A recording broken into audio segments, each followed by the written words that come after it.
नमस्कार, ABC channel में आपका स्वागत है।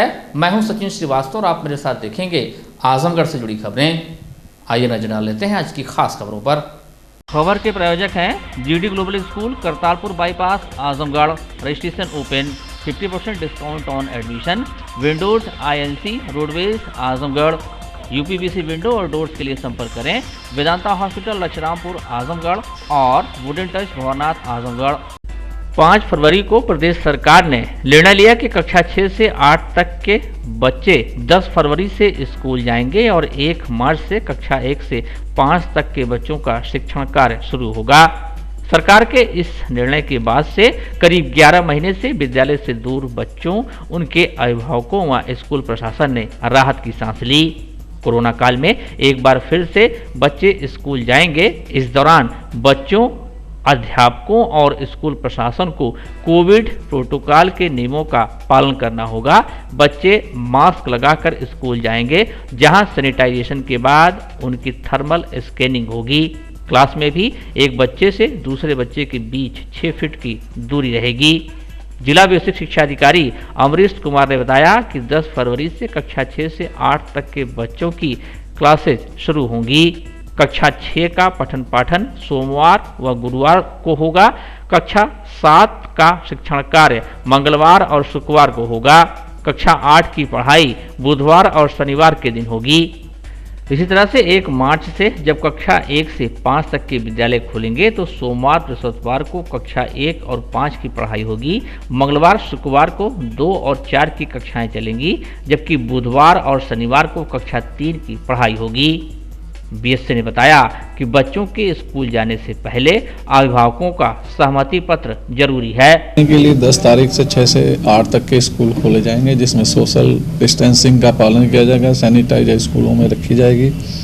6 फीट की दूरी पे बच्चों को बिठाया जाएगा और विद्यालय भी अलग अलग कक्षाओं के लिए अलग अलग दिन निर्धारित किया गया है। सोमवार बृहस्पतिवार को कक्षा 1 और 5 है। मंगलवार शुक्रवार को 2 और 4 खुलेंगी। बुधवार शनिवार को कक्षा 3।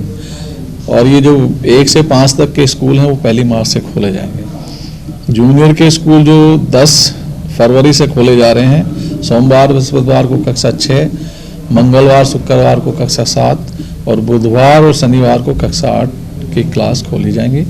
इसमें भी यह है कि 50% से अधिक उपस्थिति बच्चों की नहीं होनी चाहिए और इसमें अभिभावकों का सहमति पत्र आवश्यक है। हमारे टीचर अभिभावकों से स्कूल आने के लिए एक प्रारूप है सहमति पत्र का, उनसे हस्ताक्षर कराने के बाद ही बच्चों को विद्यालय में आने की अनुमति प्रदान करेंगे। साफ सफाई का विशेष ध्यान रखा जाएगा।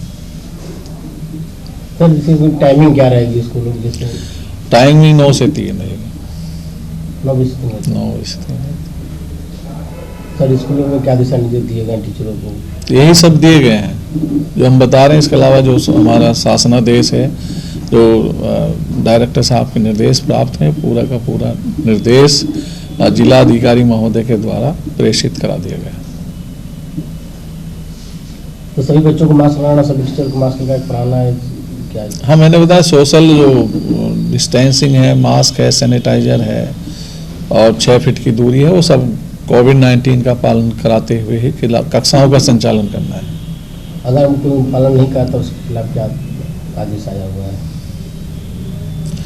नहीं, उनसे पालन कराया जाएगा। खिलाफ क्या, वो तो सब जान ही रहे कोविड-19 महामारी कितनी भयंकर है, तो सबसे पालन कराया जाएगा। गलती पाएगी तो फिर कार्रवाई?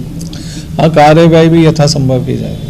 आजमगढ़ रोडवेज के पास महिलाओं की सुविधाओं का हवाला देकर बनवाया गया पिंक शौचालय अब सवालों के घेरे में है। आरोप है कि यह जमीन हड़पने के लिए बनवाया गया है। यही कारण है कि निर्माण से पहले ही शौचालय में दुकान भी आवंटित कर दी गई। नगरपालिका के चेयरमैन और ईओ की मिलीभगत का आरोप है। मामले में एसडीएम सदर गौरव कुमार ने बताया कि एआरएम रोडवेज ने पत्र भेजा था कि पिंक शौचालय के बगल में दुकान बना ली गई है। प्रथम दृष्टया जांच में भूमि बंजर खाते में है। इसका मैनेजमेंट रोडवेज या नगरपालिका किसके पास है, इसकी पड़ताल हो रही है। 1 हफ्ते में जांच कर वैधानिक कार्रवाई करेंगे। आपको बता दें कि केंद्र और प्रदेश सरकार महिलाओं की सुरक्षा को लेकर चिंतित है। इसको ध्यान में रखते हुए रोडवेज के पास पिंक शौचालय का निर्माण कराने जाने का प्रस्ताव पास हुआ। साल 2019 से बनकर तैयार हुआ इस शौचालय का उद्घाटन साल 2020 में डीएम द्वारा किया गया। इस शौचालय के निर्माण में लाखों रुपए खर्च हुए। उद्घाटन के बाद कुछ दिनों तक तो यह शौचालय चालू रहा, लेकिन बाद में ताला लटका दिया गया।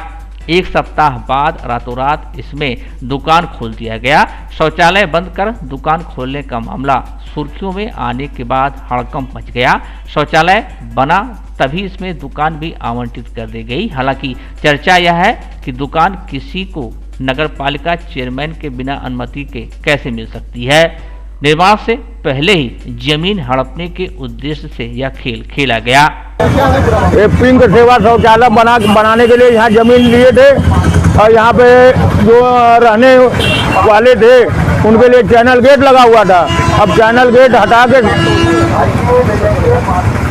यहाँ पर भी लगा हुआ था, यहाँ पर भी चैनल गेट लगा हुआ था और इस समय शटर लगा हुआ है। अंदर मरम्मत का कार्य हुआ है। अब अंदर क्या बना है वो तो अंदर ही जाने। क्या लगता है अब लग रहा है वो हिसाब से तो भाई अब कोई दुकानें खुलेगी, सब दुकानें बनी हैं तो दुकानें बनेगी। अब नगर पालिका का होगा ना, ये नगर पालिका सेवा भाई केवल महिलाओं के लिए किया है, सुरक्षित है कि स्थान भी बढ़िया दिया है और जगह सब है, लेकिन उतनी साफ सफाई नहीं है। यहाँ साफ सफाई है, हर चीज जो है। क्या लगा नगर पालिका दोष किया है? इसके लिए कह नहीं सकते हैं, इसके लिए कोई मतलब कन्फर्म या उसी में क्या लग रहा है? अब इसको देखने से तो लग रहा कोई जनरल स्टोर है बनेगा, कोई उसके व्यापार के लिए लगाया होगा। के बारे में जानकारी मुझे नहीं, क्या बना क्या नहीं है। शौचालय की जानकारी है कि ये शौचालय है।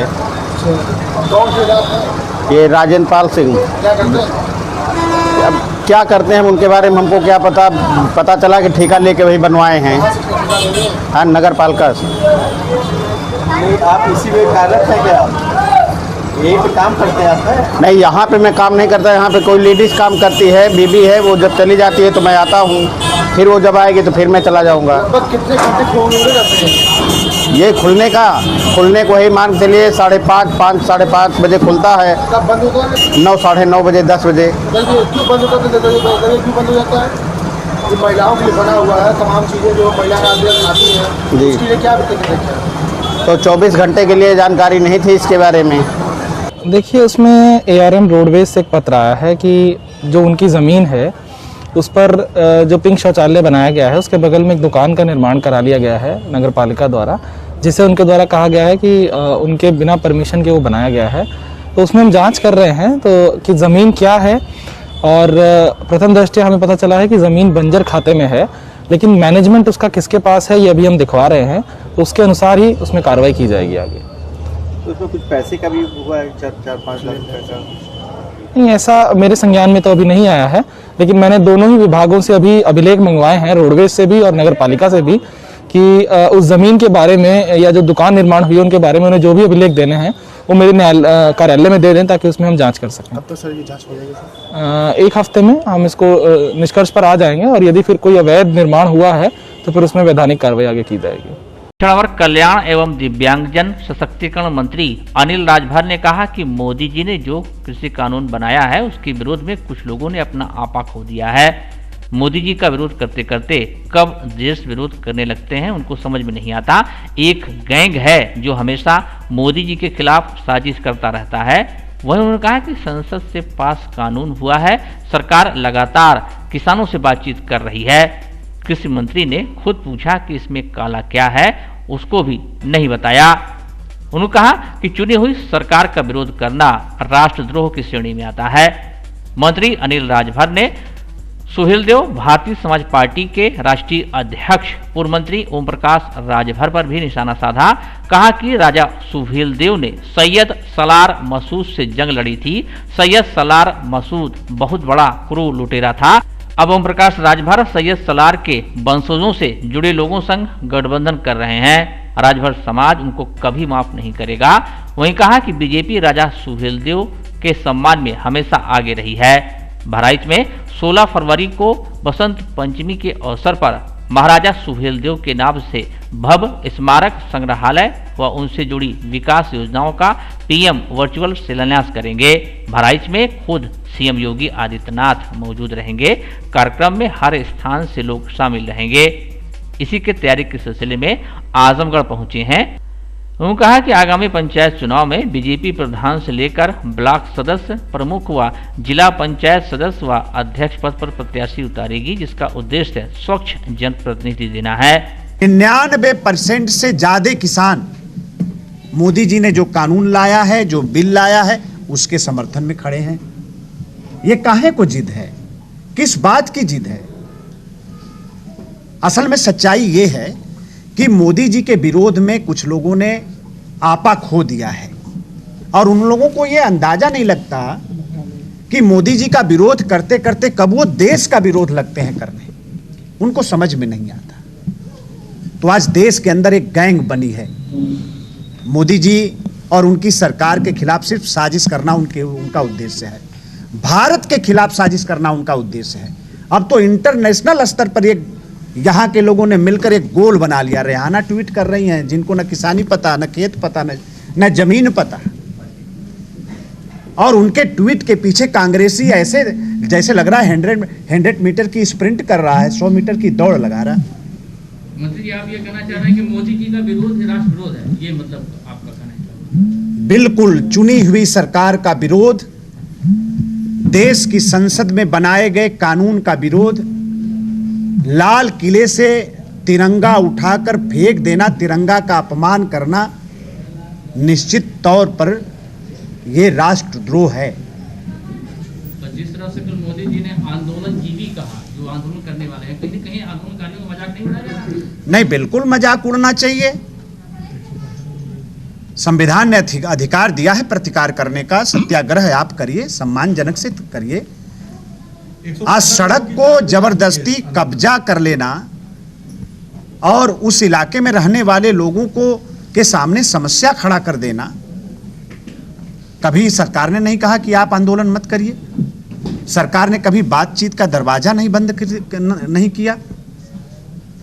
और बड़ी साफ बात है, हम लोगों ने पहले दिन से कहा है, अगर कानून किसानों के खिलाफ है, बिल किसानों के खिलाफ मोदी जी ने लाया है, उनकी सरकार ने लाया है, तो किसान हमको सजा देगा। आप इंतजार तो करिए। अगर मैं उन लोगों को असल में डर है कि अभी इस तरह के किसानों के पक्ष में कानून मोदी जी ने बना दिया है, 2022 तक अगर किसानों की आमदनी 2 गुना हो गई तो ऐसे हम लोगों की राजनीतिक जमीन का पता नहीं है, तब तो हम लोगों का नाम लेने वाला भी देश में कोई नहीं बचेगा।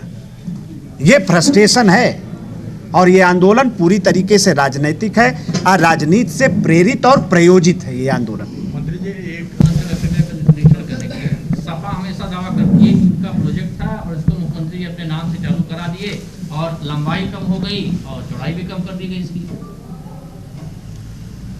जो आगरा से लखनऊ उन्होंने बनाया है, अगर उस चौड़ाई से कम चौड़ाई है तो जो कहिए, उसकी लंबाई से भी अगर कम लंबाई है तो जो कहिए।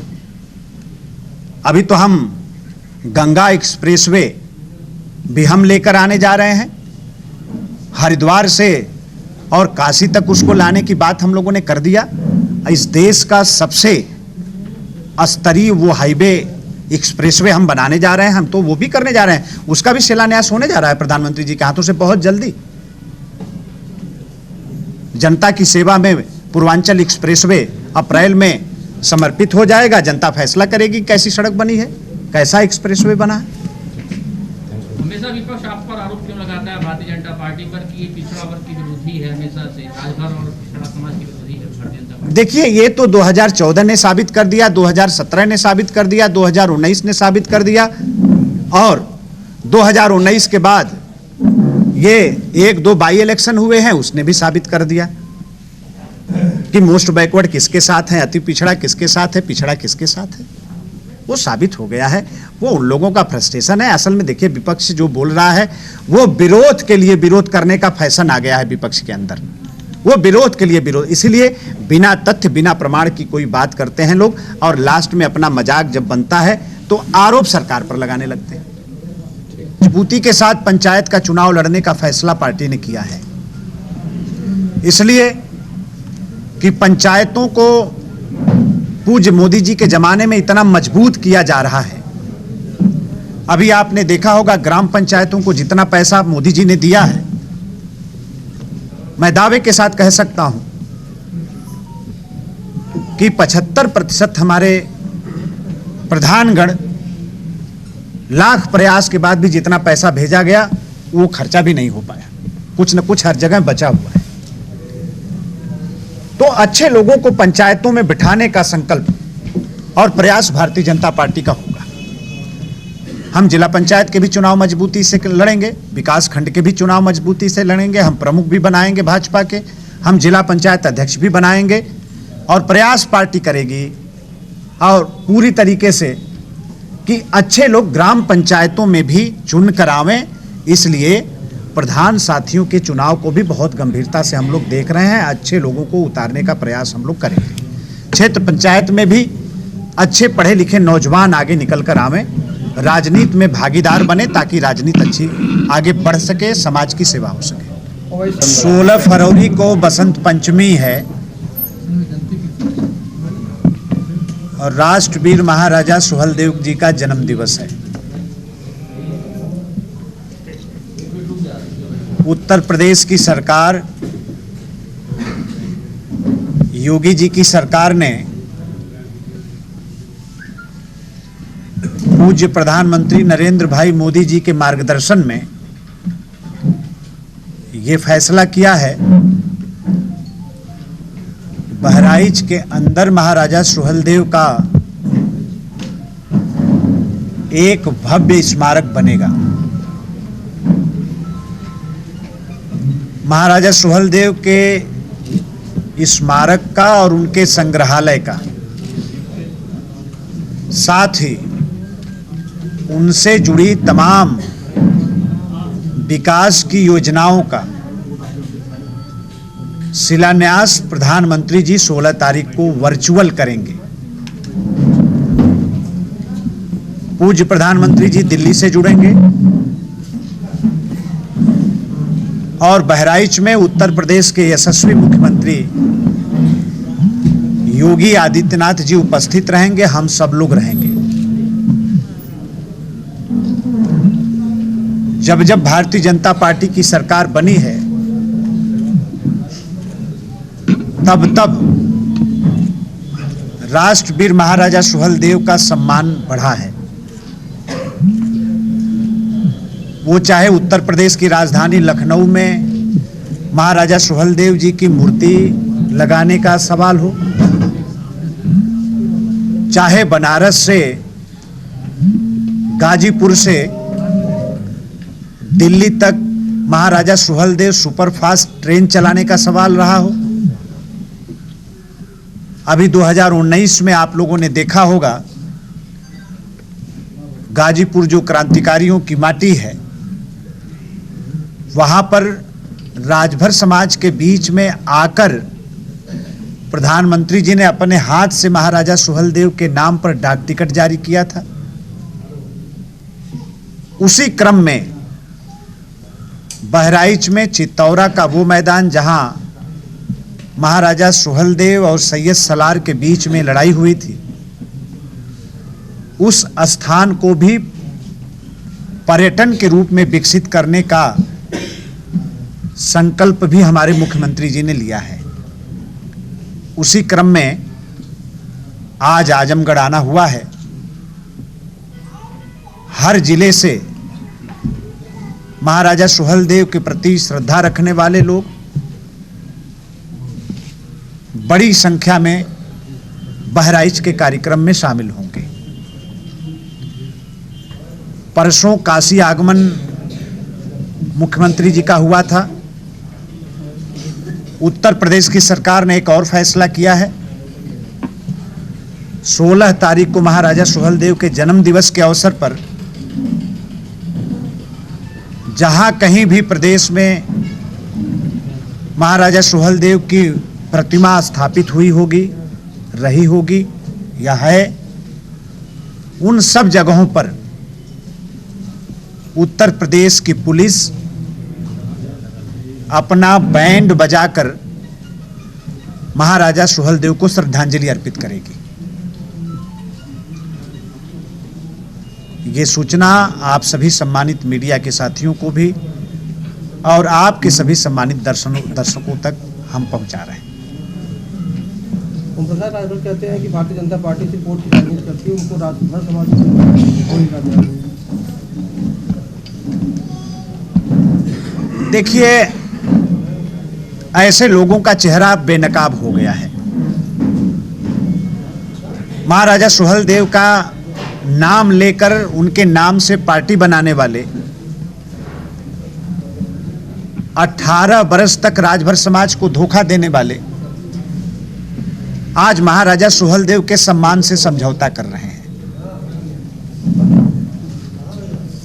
एक तरफ महाराजा सुहेलदेव का नाम लेते हैं, पार्टी बनाते हैं, और दूसरे तरफ राजनीति के स्वार्थ में इतने अंधे हो जाते हैं कि सलार महसूद के खून खानदान से, उनके रिश्तेदारों से राजनीतिक गठबंधन करते हैं। इससे बड़ा अपमान महाराजा सुहेलदेव का नहीं हो सकता। इस अपमान का बदला राजभर समाज आने वाले समय में निश्चित तौर पर चुकाएगा। ऐसे लोग अब राजभर समाज की बस्तियों में प्रवेश भी नहीं कर पाएंगे। ऐसे लोगों के बारे में क्या कहना है? भारतीय जनता पार्टी कोई बता दे, आज से पहले वही बहराइच है, वही श्रावस्ती है, महाराजा सुहेलदेव की माटी है जहां से उन्होंने राज किया। सैयद सलार मसूद जो देश को लूटने आया, सैयद सलार मसूद जो आक्रांता था,